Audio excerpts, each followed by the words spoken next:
When I first started teaching, there were actually students who were older than I was, and that was sort of interesting. But we learned together, and I really respected those who were getting their degree part-time. I got my degrees straight, didn't have to work, was very, very fortunate. So now teaching people who had these huge work responsibilities, family responsibilities, and yet were still getting their jobs done, I was just in awe of them. Remember, some of the students have retired already from here since 1960. They were in my class, and some of them are in their 70s now. One of them is 84 years old, but he came under the GI Bill, and he was in my very first class.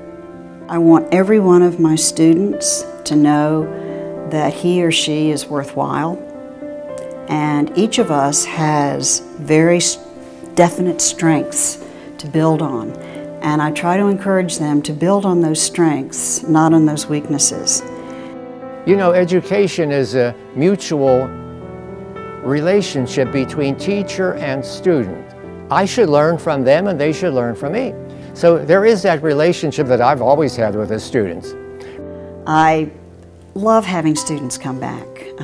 I enjoy staying in touch with them. Some students have come, when they come from out of state, will come by and introduce their children to me, their wives, the families will come. Our whole family is enriched by this. It's an extended family. I saw this change from junior college to university, and I'm really stuck with this idea of what happened. You know, I can appreciate it because I was part of it. Every year I look forward to homecoming because for me it truly is a homecoming. For 4 years, RMU was my home away from home. It was my family. It was where I kind of grew up to become an adult. My name is Vladimir St. Cyrin. I'm class of 2004. And this is Darcy. Oh yeah, St. Cyrin, sorry. This is Darcy St. Cyrin. This is Kennedy St. Cyrin, and I'm Eva St. Cyrin, and I graduated in 2002 and 2005. When you're 18 years old, you're not thinking you'll be 32 or 30 years old coming back and with your kids and coming back to school and visiting the faculty and staff. It's a great experience coming back though. And then to bring our kids back and for the faculty to meet our kids and then, you know, meet up with old college friends and see how developed the school is now, because it didn't look like this when we were here. It's pretty surreal actually. Everything is so different. It looks amazingly different. None of this used to be here. It was just a field, and now there's a stadium. It's just bizarre.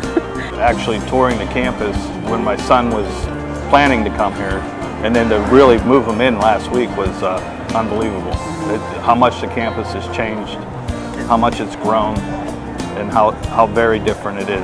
When we were walking the campus and I knew what his schedule was, and I said, oh, this is where you're going, and I was able to take him right there, that was kind of cool for me. Taught him a few shortcuts. I did. I said, I know you can go down through here.